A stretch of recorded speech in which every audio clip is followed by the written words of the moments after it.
இயேசு கிறிஸ்துவின் இனிய நாமத்தில் வாழ்த்துக்கள். தனாலிலும் உபாகமம் 34வது அதிகாரத்தை நாம் தியானித்து கற்றுக்கொள்ளப் போகிறோம்.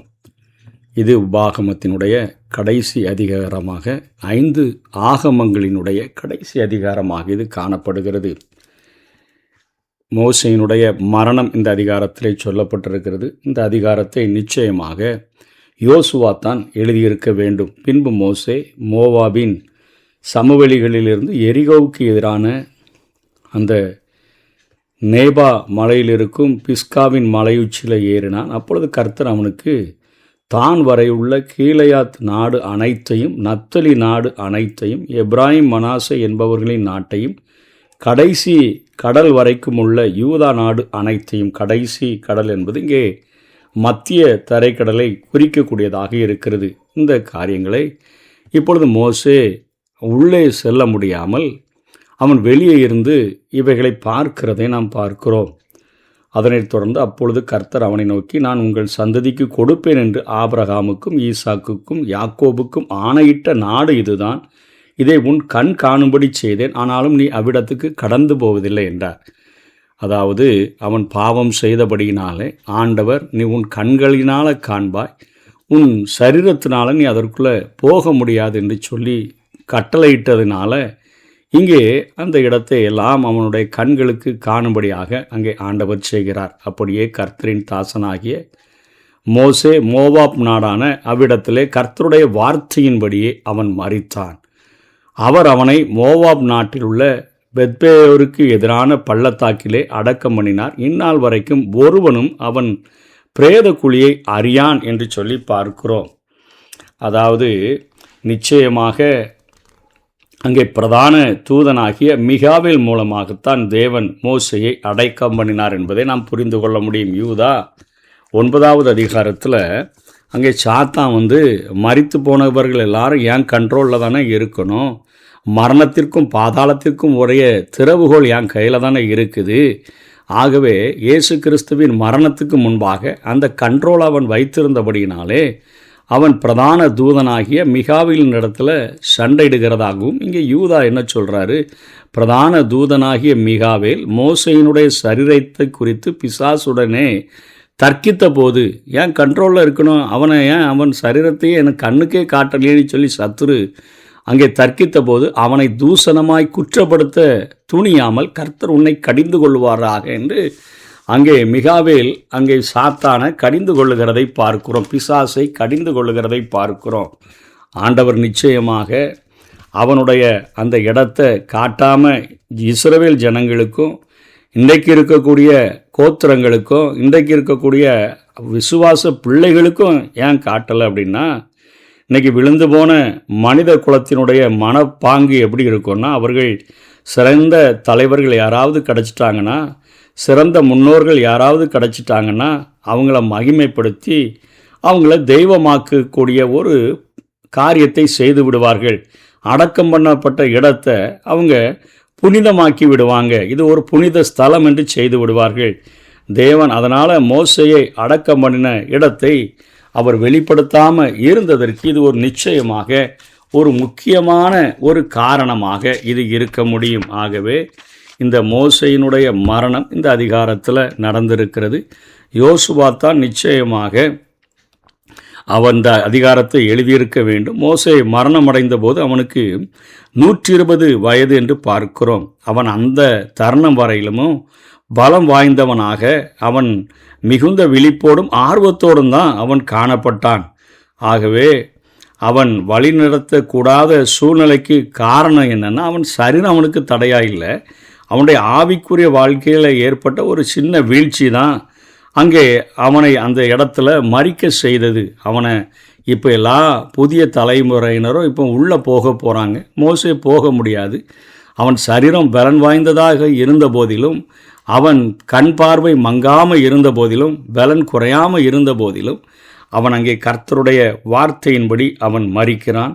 யோசுவா அங்கே பெரும் தலைவனாக அங்கே பொறுப்பேற்று கடமைகளை ஆற்ற தொடங்குகிறதை பார்க்கிறோம். இவ்வாறாக மோசையினுடைய ஊழியக்காரன் அங்கே வாரிசாக அவன் ஏற்படுத்தப்படுகிறதை பார்க்கிறோம். மோசேக்கு வழங்கப்பட்ட புகழுரைக்கு ஒப்பான புகழுரை வேறு யாருக்கும் வழங்கப்படலைன்னு சொல்லி தான் இந்த இறுதி வசனங்கள் எழுதப்பட்டது. ஏன்னா இயேசு கிறிஸ்து தோன்றுகிற வரையிலும் அந்த காரியங்கள் நிலை நின்றது.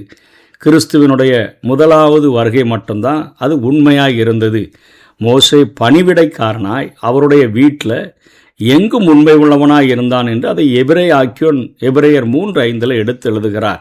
இயேசு கிறிஸ்துவனுடைய தோற்றத்திற்கு பிறகு இயேசு மகிமைப்பட ஆரம்பித்து விட்டார். அவனுடைய பாவத்தின் நிமித்தம் அவன் இறந்தான். மோசே அவன் அடக்கம் செய்யப்பட்ட இடம் ஒருவருக்கும் தெரியவில்லை. முன் அடையாளமாக இருந்த அவனுக்கு உண்மை பொருளாக கர்த்தராகிய இயேசு கிறிஸ்து அவருடைய வீட்டுக்கு மேற்பட்டவரான குமாரனாக அவர் உண்மை உள்ளவராக இருக்கிறார் என்று எபிரேயர் 3:6 எபிரேயர் சொல்லுகிறார். நம்முடைய பாவங்களுக்காக இவர் மரித்தார். மோசே தன்னுடைய ஒரு சின்ன பாவத்துக்காக அவன் மரித்து போய் அங்கே கானானை அவன் சரீரப்பிரகாரமாக சென்றடைய முடியாமல் போனான். ஆனால் இயேசு கிறிஸ்து நாம் அவருடைய பாவத்துக்கு மறிக்கல, நம்முடைய பாவங்களுக்காகவே மரணமடைந்தார். இவருடைய கல்லறை இன்னைக்கு வெறுமையாக இருக்குது. மோசேனுடைய கல்லறையை கண்டுபிடிக்க முடியல. அங்கே மிகாவேல் ரகசியமான இடத்துல ஆண்டவருடைய கட்டளையின்படி அடக்கம் பண்ணிட்டார். ஆனால் இயேசு கிறிஸ்துவனுடைய கல்லறை இன்னைக்கு உலகத்திலேயே ஒரு வெறுமையான கல்லறையாக இவர் ஒருவரே உயிர்த்தெழுந்தவராக காணப்படுகிறார். பரலோகத்தில் உள்ள பிதாவின் வலது பார்சத்துக்கு இவர்தான் ஏறி சென்றார். இப்படி இருக்க பரம அழைப்புக்கு பங்குள்ளவர்களாகிய பரிசுத்த சகோதரரே, நாம் அறிக்கை பண்ணுகிற அப்போஸ்தலரும் பிரதான ஆசாரியருமாயிருக்கிற கிறிஸ்து இயேசுவை கவனித்து பாருங்கள். வீட்டை உண்டு பண்ணினவன் வீட்டை பார்க்கிலும் அதிக கனத்திற்குரியவனாய் இருக்கிறான். அதுபோல மோசேயை பார்க்கிலும் இவர் அதிக மகிமைக்கு பாத்திரராய் இருக்கிறார் என்று எபிரேயர் 3வது அதிகாரத்தில் 1-3 இந்த வசனங்களை அவர் குறிப்பிட்டு சொல்லுகிறார். அதாவது ஆண்டவராகிய இயேசு கிறிஸ்து தோன்றுகிற வரையிலும் மோசே தான் அத்தனையாக புகழ்பெற்ற ஒருவராக, ஒரு ஊழியராக, ஒரு தீர்க்கதரிசியாக விளங்கினார். யாரை குறித்து தீர்க்க தரிசனம் சொல்லப்பட்டதே அந்த தீர்க்க தரிசனமே இறங்கி வந்த பிறகு அவர் மோசேயை போல பணிவிடைக்காரன் அல்ல, தேவனுடைய வீட்டில் குமாரனாக இருந்து பட்ட பாடுகளினால நமக்கு மீட்பை உண்டு பண்ணின ஒரு இயேசு கிறிஸ்துவை குறித்து நாம் பார்க்கிறோம். இந்த அதிகாரத்தில் மோசேயும் கிறிஸ்துவும் 2 பேரையும் கொஞ்சம் ஒப்பிட்டு பார்த்தோன்னு சொன்னால், ஓரேப் மலையில் தேவன் தம்மை வெளிப்படுத்தி பொறுப்பை அங்கே மோசேக்கு ஒப்படைத்தார். யாத்திராகமம் 3:12 பார்க்கிறோம். ஆனால் இயேசு கிறிஸ்து கட்டளை கொடுக்கிறவராக அவர் வந்தார். மார்க்கு 3:13-19 வரையிலும் நாம் பார்க்க முடியும். மோசே தேவனை சார்ந்து கொண்டவராக இருந்தார். யாத்திராகமம் 17:9-15 இந்த வசனங்களில் பார்க்க முடியும்.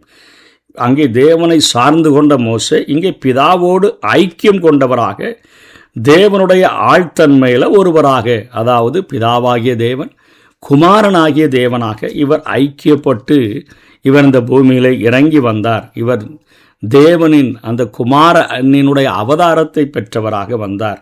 சீனாய் மலையில் கட்டளைகளையும் ஆசரிப்பு கூடார மாதிரியையும் மோசே பெற்றார் என்று யாத்திராகமம் 40:19-32 இந்த வசனங்களில் பார்க்கிறோம். அதாவது கட்டளைகளை ஆசரிப்பு கூடார மாதிரி இவைகளை பெற்றார். ஆனால் மலைப்பிரசங்கத்தில் தமது ராஜ்யத்தின் போதனைகளை இயேசு கிறிஸ்து விளக்கினார். 5வது அதிகாரம், 6வது அதிகாரம், 7வது அதிகாரம் மத்தேயுவில் அங்கே விளக்கினதை பார்க்கிறோம். அவரது ஆளுகையில் அது நடைமுறையில் விளங்கும் அப்படின்னு சொல்லி நாம் மத்தேயு 24:31 பார்க்கிறோம். அதனைத் தொடர்ந்து அறிவுரைகளை அங்கே மோசே பெற்றுக்கொண்டார் என்று யாத்திராகமம் 24வது அதிகாரம் 12-18 வரையிலும் பார்க்கிறோம். தொடக்கமும் முடிவுமான தேவகுமாரனாக அறிவுரைகளை இவர் வழங்கும்படியாகத்தான் வந்தார். மத்தேயு 24:3 பார்க்கிறோம். 28:16 பார்க்கிறோம்.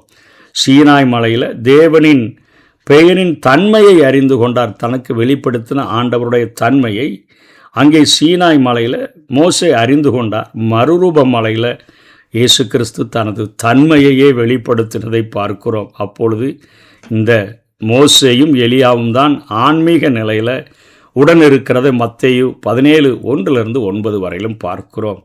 தேவனினுடைய பெயரின் தன்மையை மோசே அறிந்து கொண்டார்.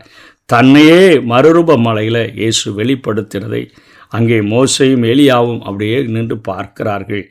அதே போல் நேபா மலையில் தேசத்தை பார்த்தவுடன் அங்கே மரணம் அடைந்ததை உபாகமம் 34 இந்த 1-5 வரையிலும் பார்க்கிறோம்.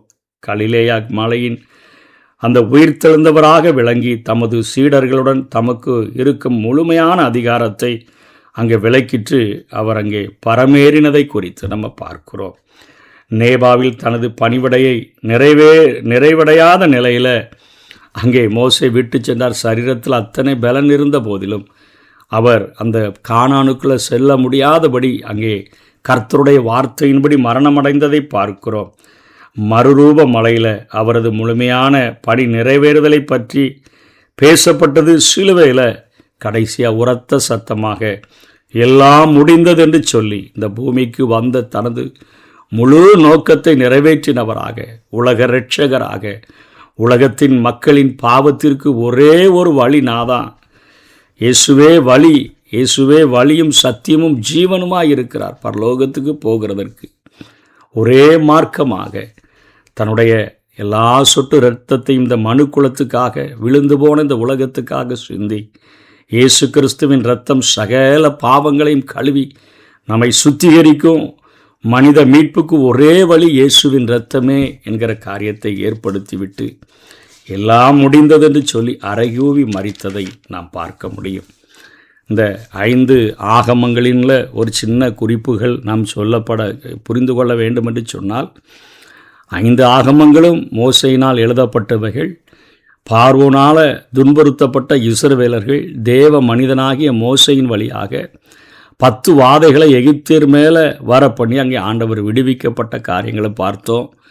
மகிமையின் மேக வழிநடத்துதலில் வந்து கொண்டிருக்கிற போது எதிர்த்த பார்வோன் தோற்கடிக்கப்படுகிறத கண்ணார கண்டு செங்கடலை பிளந்து பாடல்களை பாடினதெல்லாம் நம்ம பார்த்தோம். மாறாவின் கசப்பை மதரமாக பெற்றுக்கொண்டு ஏலிமின் இலைப்பாறுதலையும் அனுபவித்து கொண்டு மன்னாவை சாப்பிட்டுட்டு கண்மலையினுடைய தண்ணீரை குடித்து பயணத்தை தொடங்கினதெல்லாம் நம்ம பார்த்தோம்.